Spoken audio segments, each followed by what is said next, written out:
Luktan, nauubos na pala ang gasolina ng kotse ko. Pwede mo ba akong ihatid papunta sa lungsod? Naubos na ba ang gasolina ng kotse mo? Pero ang kotse mo, huwag kang mag-alala. May ipapadala ako kaagad para kunin ang sasakyan ko. Sige, tara na. Luktan. O kaya, bibigyan kita ng ibang sasakyan. Sasakyan mo.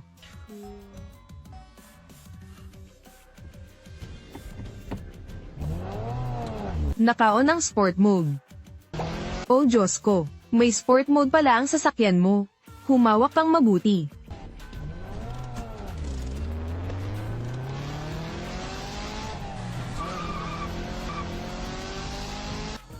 Pulis, hindi kami lumabag sa batas. Nagdadrive lang kami ng mga normal na sasakyan. Ikaw ba ang may-ari ng sasakyan?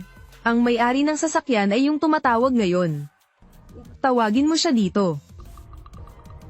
Hindi ako nagdadahilan. Nahuli ako ng pulis sa kalsada. Sige, kaya't dumating ako sa pinakamabilis na oras. Pulis. Ang kotse ko, medyo maingay lang ng kaunti. Pero legal naman ito, legal. Buksan mo ang hood.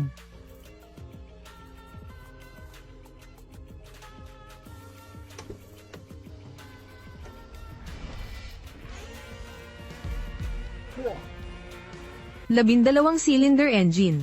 Tinatawag mo ba itong legal na pagmamodify ng sasakyan? Pulis. Ang sasakyang ito. Huwag kang gagalaw. Umusog ka. Kailangan ng suporta sa daang Vietnam. May mapanganib na tao dito.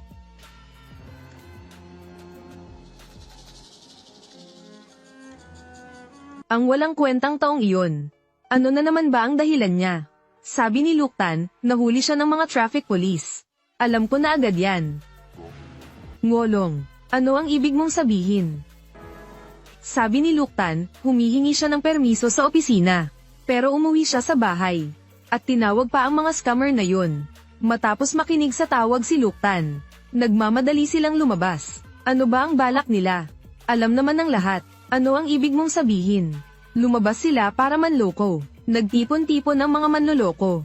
Kung hindi manloloko, ano pa ang gagawin nila? Pero bakit ginawa ni Luktan iyon? At sa tamang panahon na malapit na kaming maghiwalay, tiyak na gustong samantalahin kanya. Kaya siya ay nagsagawa ng panloloko upang kumita ng maraming pera.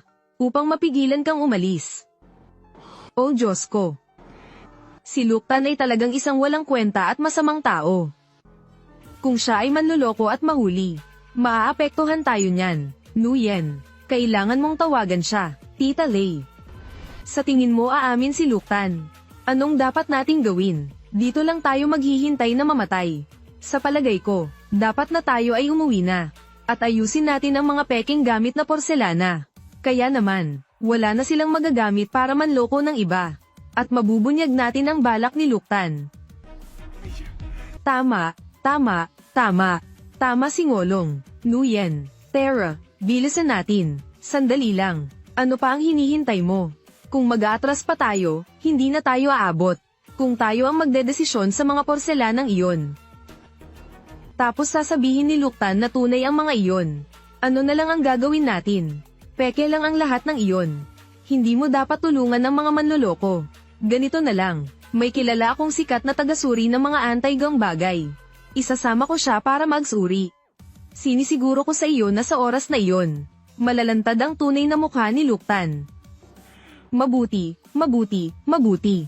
Kung gayon, wala nang problema. Ngolong, maraming salamat sa iyo. Nguyen, ano pa ang hinihintay mo? Mga kagalang-galang na panauhin. Ngayong araw, inanyayahan ko kayong lahat dito upang maging saksi para sa akin. Ngunit may masamang pangyayaring biglang naganap. Magsimula na muna kayong kumain. Babalik kami kaagad. Ginoong Vuong, pasok po kayo. Diyos ko! Ano ba itong lugar na ito? Ang mahirap na probinsyang ito, ay wala namang magandang makikita. Ginoong Vuong, inanyayahan namin kayo dito para ilantad ang mga peking bagay. Huwag kang mag-alala. Sigurado akong babayaran kita ng buo. Tama, tama, Ginoong Vuong. Sana'y maunawaan mo. Sige, sige. Iginagalang ko rin si Direktor NGO. Kung hindi ako pupunta sa mahirap na lugar na ito. Ginoong Vuong, ang kabutihan mong ito ay hindi ko malilimutan. Sige, maupo ka. Kukunin ko ang iyong mga gamit. Sige. Notam, bilisan mo, painumin mo ng tsaa si Ji Vuong. Opo.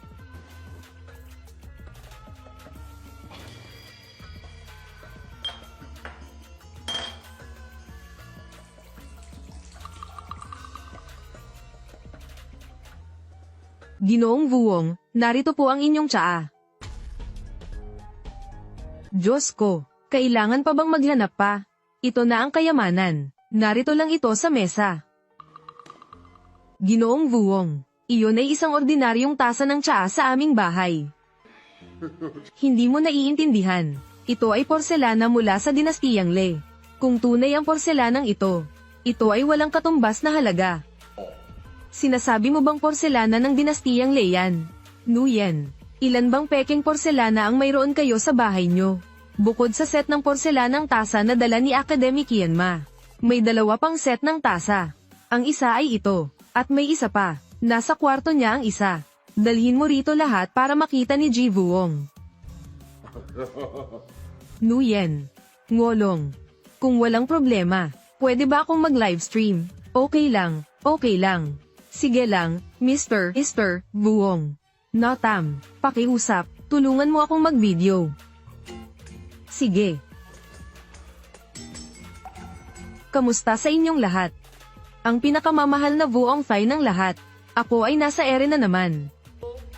Ngayon, gagawa ako ng ilang livestream para ilantad ang mga pekeng produkto. Sundan ninyo ako. Ito ay porselana. Kung titingnan ng mabilis, iyan ay isang porselanang tasa mula sa panahon ng dinastiyang Le. Lumapit ka, mas malapit pa. Lahat, obserbahan ninyo ito ng mabuti at tulungan ninyo ako. Kung ang tasa na ito ay tunay na antep mula sa pamilya Le. Ang halaga nito ay hindi matutumbasan. Dahil sa buong mundo, iilan lamang ang ganitong uri ng porselanang tasa. Hindi tama, ang tasa na porselana na ito. Bakit mukhang tunay ito? Nanay, ano ang ginagawa ni Ji Vuong? Ji Vuong, inilalantad niya ang mga pekeng produkto. Nguyen, dapat tayong matuto ng kaalaman tungkol sa pag-eksamin. Maghintay lang kayo sandali, hayaan niyong doblehin ko ang pagsusuri.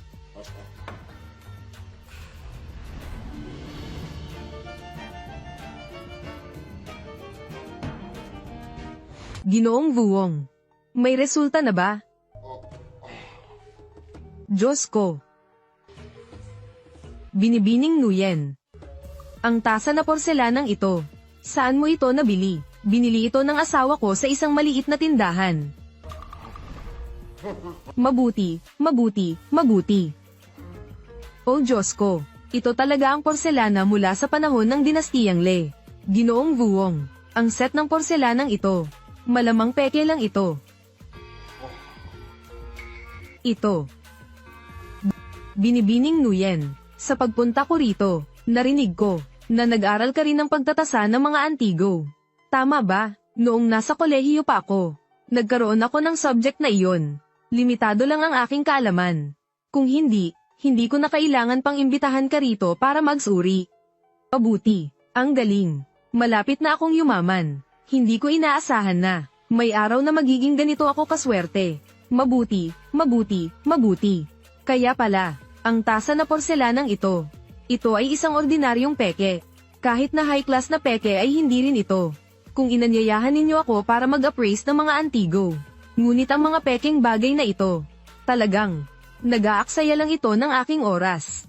Paumanhin, Ji Vuong, medyo hindi lang kami sigurado.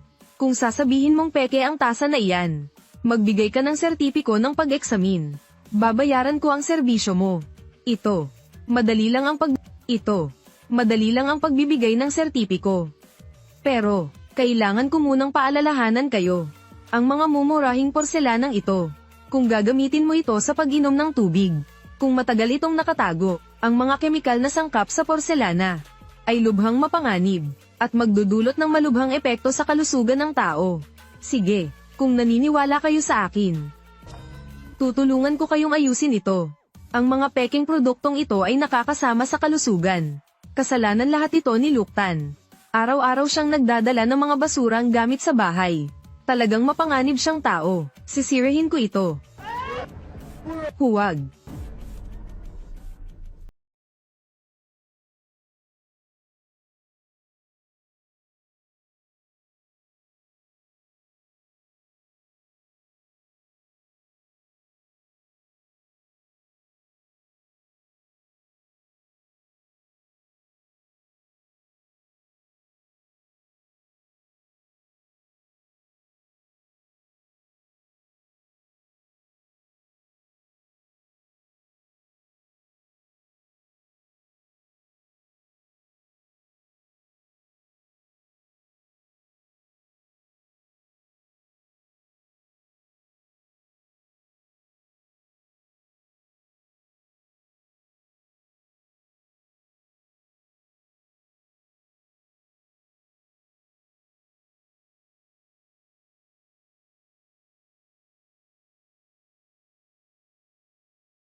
Na ito.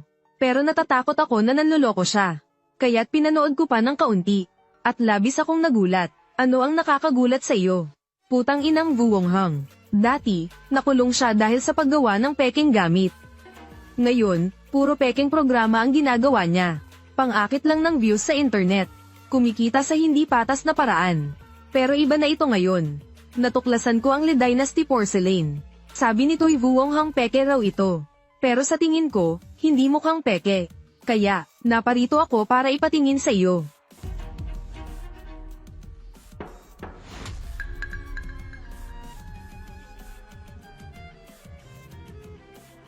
Mali.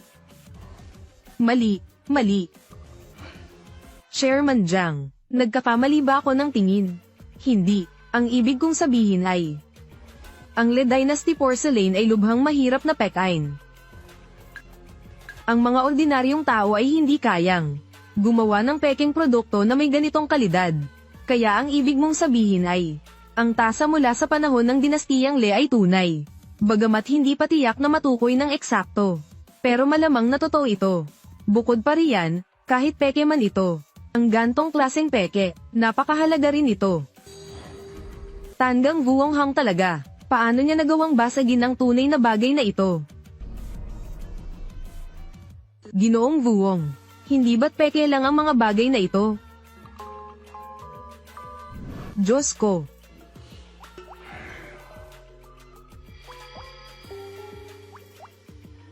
Tama, ang mga bagay na ito.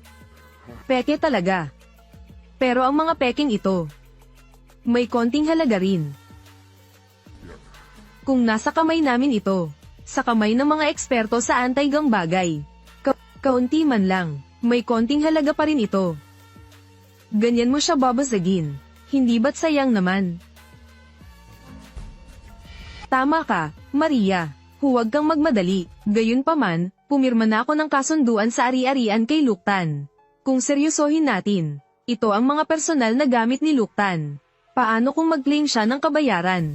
Anong kinakatakot mo? Peke lang naman ito, Diyos ko, Ginoong Vuong. Sabihin mo, magkano ang halaga ng set ng porselanang tasa na ito?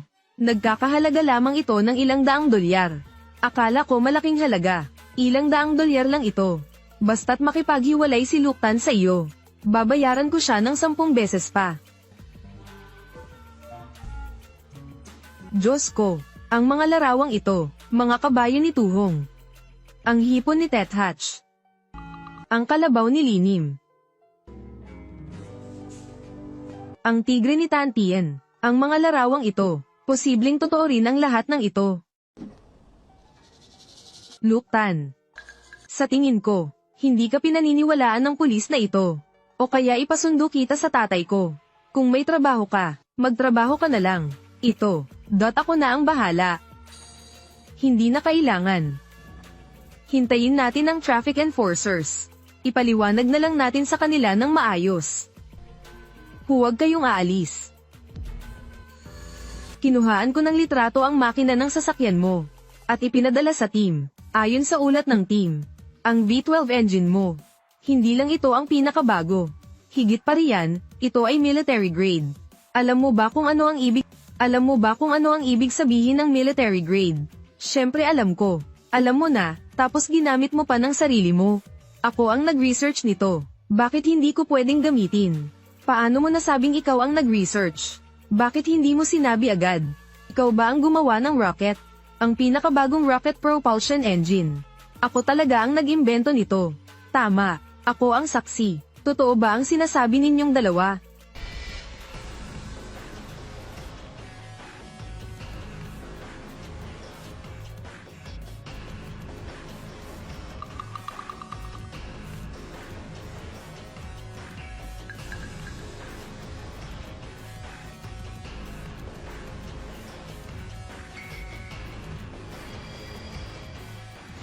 Kamusta ka? Ikaw ba ang nagbago ng walang pahintulot sa military engine? Oo, pero legal ang mga pagbabago ko. Ikaw ba ang asawa niya? Hindi. Ako at si Luktan ay. Ikaw ang pangatlo. Lalong hindi. Pulis, pakinggan mo muna ako. Hindi na kailangan magpaliwanag. Kung may sasabihin ka, sa presinto na lang natin pag-usapan. Dalhin mo sila.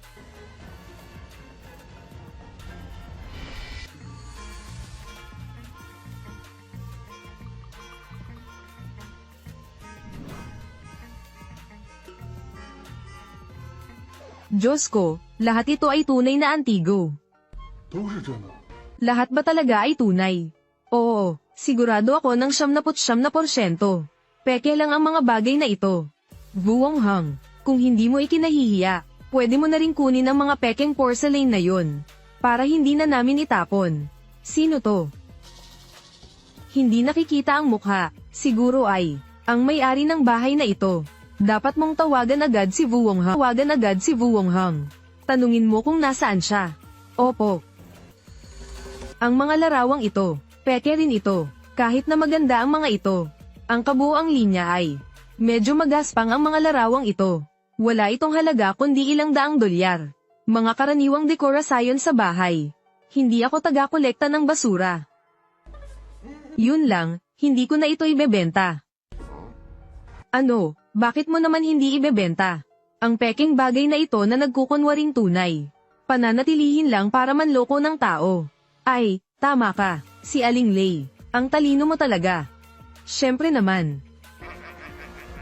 Kung ganun, magpresyo ka. Ituturing ko na lang itong gawaing mabuti. Bibilhin ko lahat ng ito. Tingnan mo at magpresyo ka. Lahat ito ay basura lang naman. Buti na lang at pumayag kang bilhin. Para na rin itong tulong sa atin. Nuyen. Nuyen. Payag ka ba, Nuyen? Hindi pwedeng ibenta. Mga personal na gamit ito ni Luktan. Hindi natin pwedeng basta ibenta ang mga ito. Notam.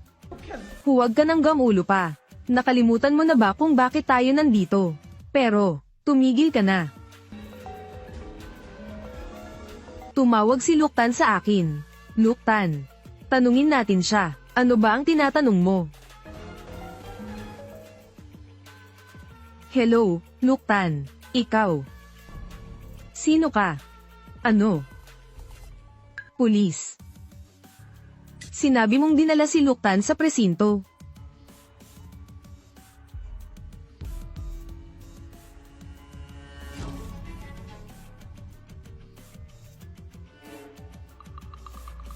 Tao po, ikaw ba ang asawa ni Luktan?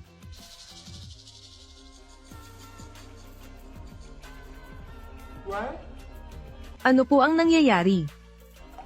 Ang asawa mo, siya ay pinaghihinalaang nagtatago ng mga advanced na kagamitang militar. Sa ngayon, kailangan naming patunayan ang pagkakakilanlan ng asawa mo. Mangyaring pumunta sa istasyon ng pulisya upang makipagtulungan sa investigasyon. Hello? Nandyan ka pa ba? Nagkakamali kayo ng tao. Hindi ako ang asawa ni Luktan. Hindi ba't sinabi mo na asawa mo si Nuyen? Nasa presinto ka na nagsisinungaling ka pa rin. Pulis. Nagsalita na ako. Hinihiwalayan na ako ni Nguyen. Luke Tan. Ang mga gumagawa ng missile. Sila ang haligi ng isang bansa. Kung ikaw ay talagang magaling, bakit gusto ng asawa mong makipaghiwalay sa iyo? Sino ang nagsabi na ang mga rocket builder ay hindi maaaring magdiborsyo? Wala namang batas na nagsasabi nito. Huwag mo akong kausapin sa tonong iyan. Kung hindi mo mapapatunayan ang iyong pagkakakilanlan ngayon, at ang pinagmulan ng military engine sa sasakyan mo, sigurado akong hindi ka makakaalis dito. Sumasakit din ang ulo ko dahil dito. Ganito na lang. Tawagan mo si Mr. Ma sa aking contact list. Sabihin mo sa kanya na sunduin niya ako. Sunduin ka. Parang hindi mo pa lubos na nauunawaan ang sitwasyon. Ang seryosong kalagayan nito. Huwag mong sabihin na si Mr. Ma. Kahit pa si Jade Emperor. Hindi ka rin niya maliligtas. Hindi kailangan ng emperador ng langit para sa maliit na bagay na ito. Sinasiguro ko, kapag dumating si Ginoong Ma, tiyak na aanyayahan mo akong lumabas. Nababaliw ka na ba? Kung hindi ka naniniwala, subukan mong tawagan.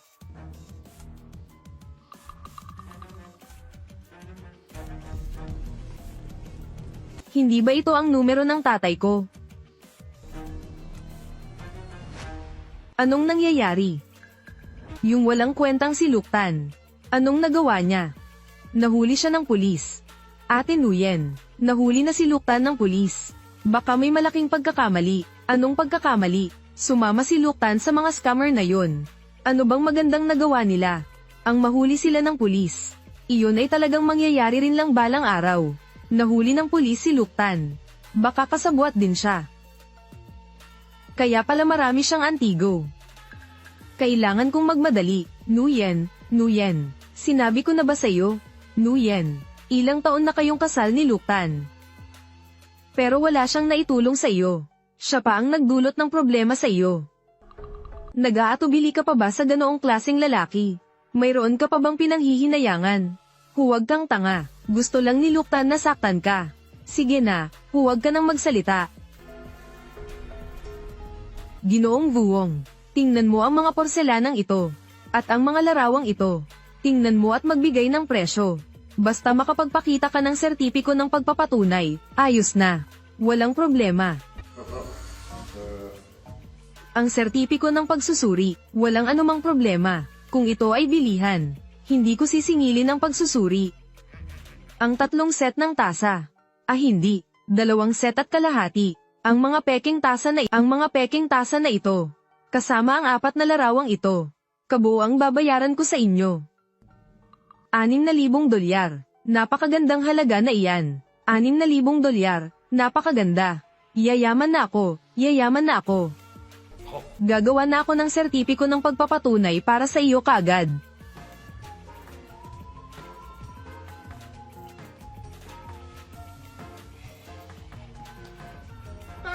May gustong makipag-ugnayan. Sino ba ang gustong makipag-ugnayan? Diyos ko, ang assistant ng chairman ng Museo ng mga Antigo. Mga tao mula sa Museo ng mga Antigo. Baka naman yung gago na Jiang na yun. Yung matandang yun. Ilang taon na ang nakalipas, pinagulong niya ako sa bilangguan. Hindi ko maaaring hayaan na makuha niya ang bagay na ito.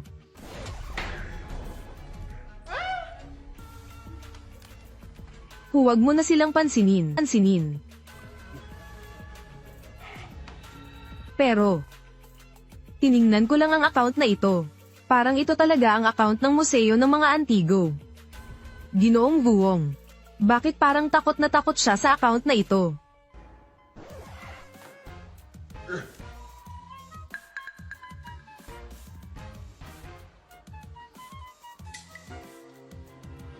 Chairman Jiang, may problema na. Hindi makakonekta. Bakit bigla na lang nawala? Pinatay ni Vuong Hang ang livestream. Putang inang Vuong Hang na ito.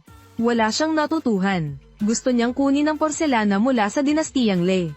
Chairman Jiang, may nag-message sa iyo. Sabi ng babaeng yun, siya ang tumutulong kay Vuong Hang sa livestream. At ibibigay niya sa atin ang address. Ayos, maghanda ka agad ng sasakyan. Pupunta tayo roon ngayon din. Kailangan mong sabihin sa kanya, na si Vuong Hang na yun ay isang scammer lang. Huwag silang maniwala sa kanya. At hintayin nila tayo. Sige. Nguyen, ito ang kontrata ng pagbibili. At sertipiko ng mga antigo. Hawakan mo at tignan mo. $6,000. Nag-transfer na po ako. Kaya ang mga gamit na ito ay akin na. May urgent po akong lakad. Paumanhin po, mauna na ako. Mr. Buong, hayaan niyo po akong maghatid sa inyo. Sige, abala na po kay Director NGO. Dalhin niyo po ito sa sasakyan ko. Sige. Sandali lang, Ginoong Buong. May isa pa akong medalya. Baka peke rin ito. Pwede mo ba itong tingnan? Medalya. Oo, iyong medalya. Baka may nakakubli rin dito. Nguyen, saan kaya ito inilagay ni Luktan? Malamang nasa kwarto ito ni Luktan. Pero hindi ko makita. Mr. Buong, sandali lang po. Hahanapin ko ulit. Sandali lang po.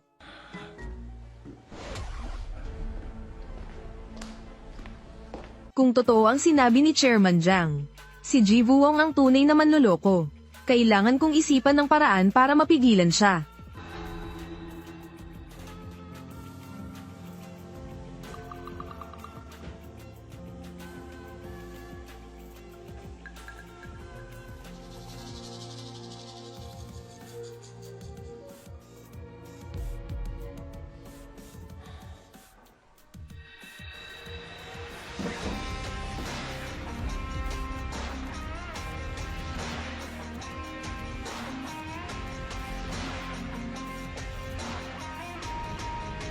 Nanay, halika rito, bilis.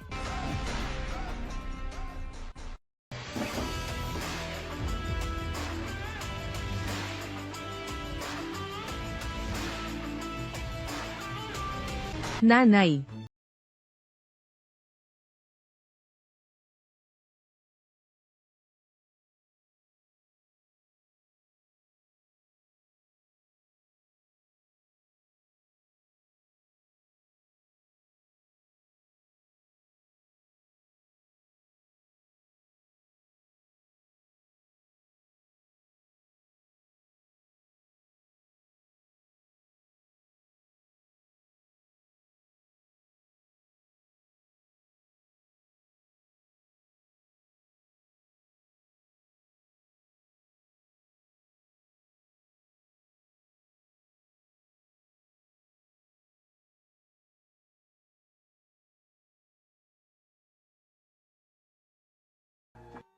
Bagamat isa siyang mataas na direktor ng LAM Corporation, isa rin siyang batang babae.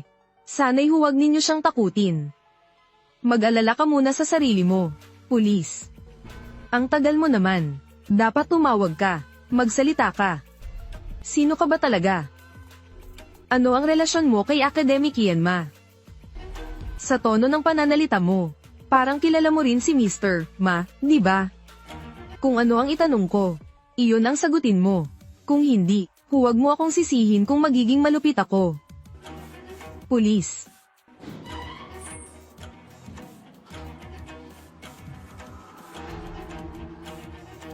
Anong ginagawa mo? Pakawalan niyo si Luktan. Pa, hindi pa malinaw ang sitwasyon sa kasong ito. Anong hindi malinaw? Si Luktan ang inventor ng bagong makinaryang pangmilitar. Ginawa niya mismo ang kanyang sasakyan. At sumusunod mo ang kanyang sasakyan. At sumusunod ito sa mga regulasyon sa trapiko. Buksan niyo ang posas. Hayaan mo na. Ako na ang gagawa.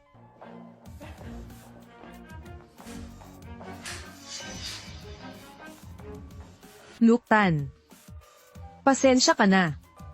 Ito ang anak ko, si Mommy. Luktan, humihingi ako ng paumanhin para sa kanya. Mommy. Ginoong Maria.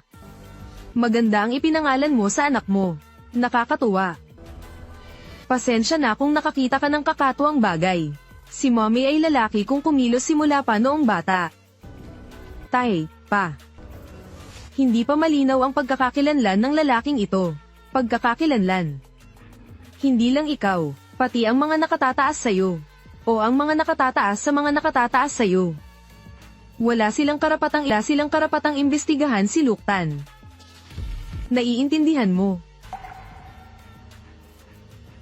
Mag-sorry ka na kay Luktan. Hindi na kailangan mag-sorry. Sumusunod lang sa patakaran si Police Mommy. Naiintindihan ko. Palem. Police Mommy. Kasalanan mo ang lahat ng to. Tay, sino ba talaga siya? Sasama sa akin si Luktan sa programa ngayong hapon. Kung gusto mong malaman kung sino siya, panoorin mo ang programang iyon. Programa. Posible kayang si Luktan ang henyong tech? Mr. Ma, nakakaabala na ako sa iyo. Kinailangan mo pang pumunta rito dahil sa akin. Walang anuman. Kasalanan yan ni Mommy, hindi kanya kilala. Pagsasabihan ko siya, Luktan. MS, Lam. Okay ka lang ba? Wala akong problema. Ikaw, kamusta ka? Nabalitaan ko, si Police Ma raw ay isang sikat na pulis na mahirap pakisamahan. Hindi ka ba inaapi ng pulis?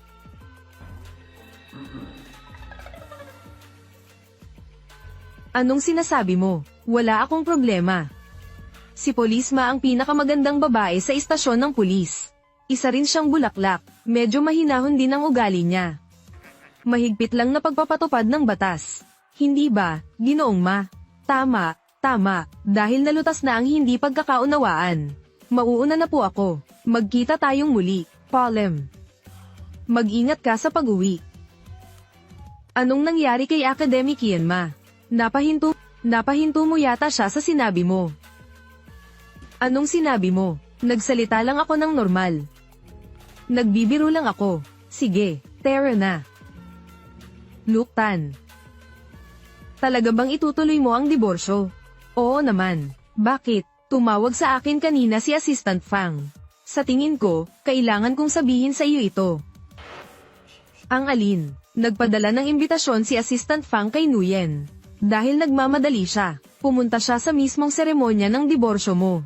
Pasensya ka na at nakita mo pa ang kakatuwang bagay na ito. Hindi iyon ang gusto kong sabihin. Pagkaalis mo, sinuyan sa lugar ng seremonya. Nag-livestream siya ng mga kuha ng bahay mo.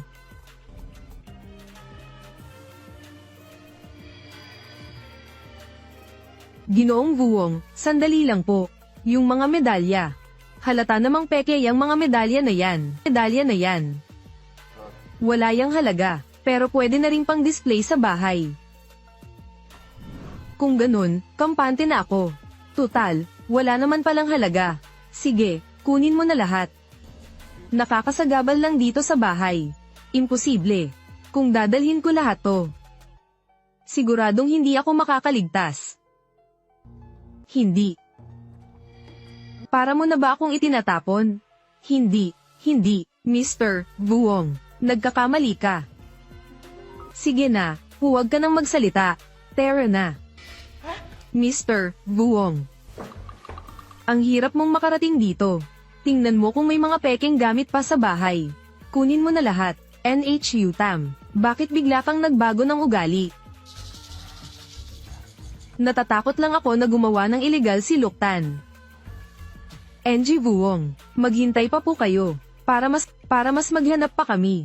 Siguradong may mahahalaga pa. Yung mga medalya, hindi ko gagalawin. Kung may iba pang anti-gang gamit, hindi ko yan palalampasin. Ang daming ang gamit dito. Nguyen, itinatago palang mabuti ng inutil mong asawa ang talento niya. Ngolong, huwag mo na akong tuksuhin.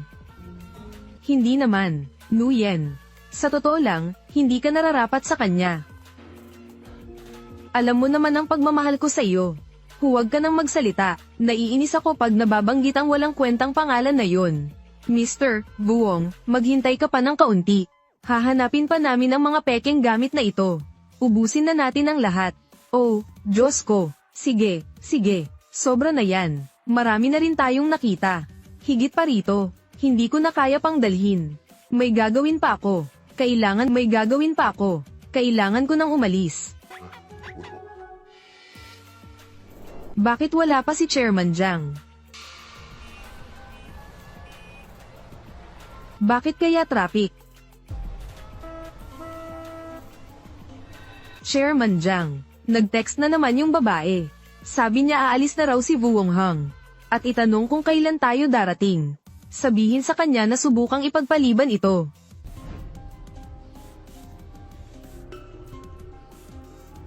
Chairman Jiang, tignan mo.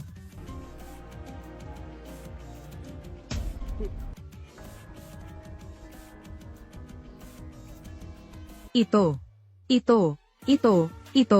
Chairman, totoo ba ang mga antek na to? Kung totoo nga, ang mga anti-gang nandito. Kahit isang piraso lang ang kunin. Wala nang presyo. Paano naman kaya nangyari yun? Chairman. Kung totoo nga ang mga antek na to. Kung gayon, ang may-ari ng mga anti-gang ito. Tiyak na malaki ang naitulong sa bansa. Kung isa siyang espesyal na tao. Normal lang na nasa kanya ang mga anti-gang ito. Tama. May punto ka. Kung totoo nga lahat ito. Kung gayon, kailangan nating pigilan si Vu Wonghang. Sheng Di, sabihin mo sa babae na pigilan si Vu Wonghang. Ngolong. Tulungan mo akong ilabas yan sa sasakyan. Sige. Mr. Vu Wong. Hindi pa nakikita ang kusina. Huwag na. Sapat na yan. Okay lang, bilisan mo. Hoy, huwag mo nang pilitin. Kung maghanap ka pa, hindi ko na rin kaya pang buhatin. Notam, huwag ka nang maghanap, wala namang laman ang kusina. Mr. Vu Wong, ang bateng ito, ang pangalan nito ay Mauday 1957. Mauday 1957. Mauday, ano? Ito ay murang alak lang. Madalas itong gamitin ni Luktan sa pagluluto. Ang lasa. Hindi maaaring magkamali. Iyan ay alak na Mauday ng 1957.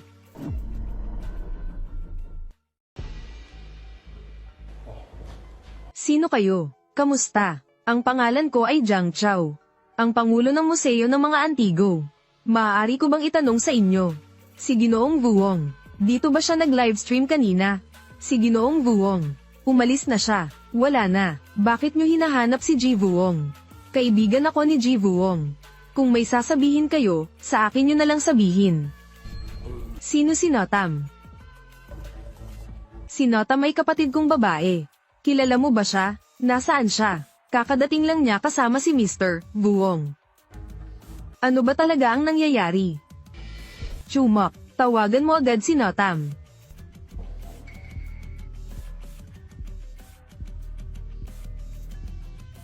Paumanhin, ang tinatawagan ninyo ay hindi maabot sa kasalukuyan. Naka-off ang telepono ni Notam. Baka nalawbat ang telepono niya. 3 ng Setyembre ng Le Dynasty Porcelain Cups. At pati na rin ang mga lumang pintura. Si Mr. Vu Wong ang kumuha nito, hindi ba? Hindi. Sino ba talaga kayo? Kung may problema, sabihin nyo ng malinaw. Sinabi ko na nga eh. Ako ang direktor ng museo ng mga anti-gang bagay. Ito ang aking calling card.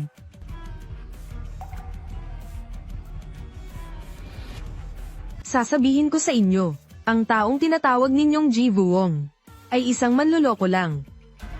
Ano ang sinasabi mo? Isang manloloko. Tama. Ang gago na yon ay talagang pangalan ay Vu Wonghang. Siya ay isang tunay na manloloko. 5 taon na ang nakalipas. Siya ay nahuli sa pagpeke at panloloko ng mga anti-gang bagay. Nasentensyahan siya ng 3 taon sa bilangguan. Pagkatapos niyang makalaya, nagbago siya, at tinawag ang sarili bilang isang arkeologo.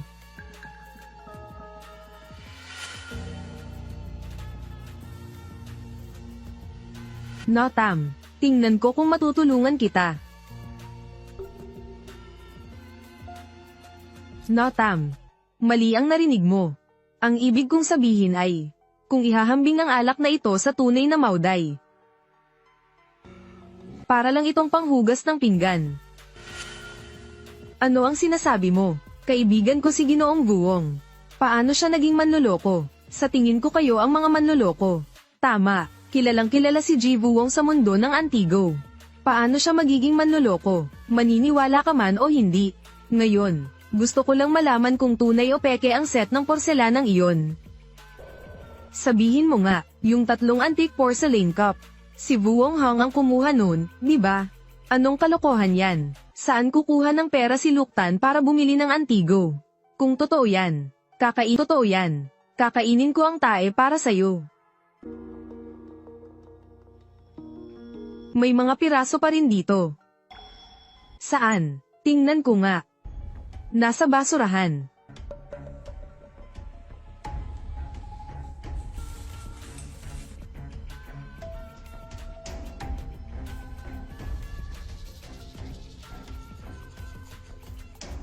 Totoo ba talaga ito? Nguyen, hindi pwede. Huwag kang maniwala sa kanya. Ang mga basurang ito ay hindi Antigo.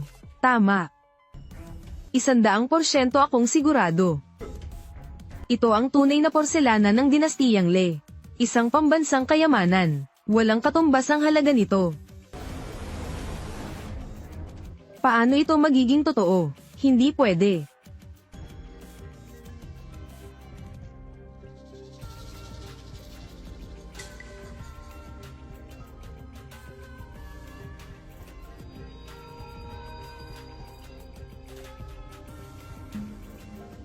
Yang walang kwentang si Luktan. Paano niya nabili ang antaygang iyon? Imposible. Walang kwenta. Kung si Luktan ay isang walang kwenta, bakit may pera siya para bumili ng $2 million na alak? Tiyak na nagkakamali ka. Peking alak lang ito, mura. Ilang $10 lang. Sa antas ng iyong kakayahan. Ikaw pa ang nag-aangkin bilang pangulo ng museo. Nakakatawa talaga, Ginoong Jiang. Sigurado ka bang tunay na Maoday wine ito? Sasabihin ko sa iyo, mayroon akong eksaktong kagaya nito. Ilang dekada ko na itong itinatago. Hanggang ngayon, kalahati lang ang kaya kong inumin. Sigurado ako, hindi ako nagkakamali. Dahil ito ay tunay na alak. Kaya nanatili si Buwong Hong upang uminom. Isa siyang lasenggo. Alak na ganito kasarap, paano niya ito palalampasin?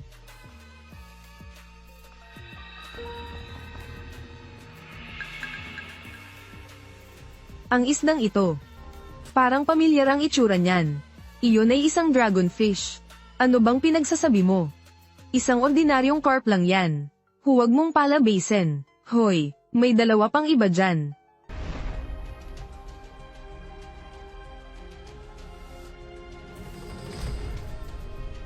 Tama ka. Ito talaga ang isda ng Blood Dragon. Ang isda na iyan ay nagkakahalaga ng $60,000. At kayo ay nang-ahas na kainin ito. At 2 na lang ang natira. $60,000. Niloloko mo ba ako? Wala namang isda sa mundo na ganoon kamahal. Nakakatawa talaga. Ang dami mong sinasabi, mas hindi ka naniniwala. Isang isda na nagkakahalaga ng $60,000. $60,000. Isang bote ng alak na $2 milyon. Tapos sasabihin mo na si Ji Buwong ay isang scammer. Sa tingin ko, kayong 2 ang tunay na mga scammer. Kami ang scammer. Oo, tama. Nguyen, pag-isipan mong mabuti. Hindi mo ba naaalala? Si Dr. Ma at Chairman Lam. Kinumpirma na silang mga scammer. Ang gago na ito ay nagpapanggap bilang direktor ng museo. Hindi ka ba nagdududa? Isipin mong mabuti, yung si Luktan na iyon. Bakit siya umalis sa seremonya ng diborsyo? At pumunta sa isang grupo ng mga manloloko? Kaya, sino talaga ang gusto niyang lokohin?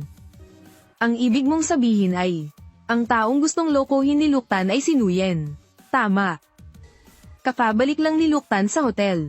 Baka sakaling, alam na niya na pinanood natin ang footage ng camera. Kaya posible bang, tinitingnan din niya tayo sa pamamagitan ng mga camera? Luktan, alam kong pinagmamasdan mo kami. At sigurado ako na. Matagal mo na itong minamanmanan. Nakita mo kami at si Mr. Buwong na nalaman ang katotohanan mo. Kaya, pinadala mo ang 2 manlolokong ito dito. Para kami ay pagbintangan. Luke Tan, ang tapang mo talaga. Hinihimay mo ba kami ng palihim? Walang hiya ka. 2 bote lang naman ng alak ang kinainom namin sa inyo. At kumain ng 2 karaniwang isda. At kayo pa ang nagsasabing 2 scammer ang nanloko sa amin. Ang isda ay $60,000, ang bote ng alak ay $2 milyon. Gusto nyo ba akong apakan? Tia Lei, huwag kang mag-alala. Ang mga panlolokong ito, nalalaman ko na ang lahat. Luke Tan, gusto mo bang makipagbakbakan sa akin? Bata ka pa.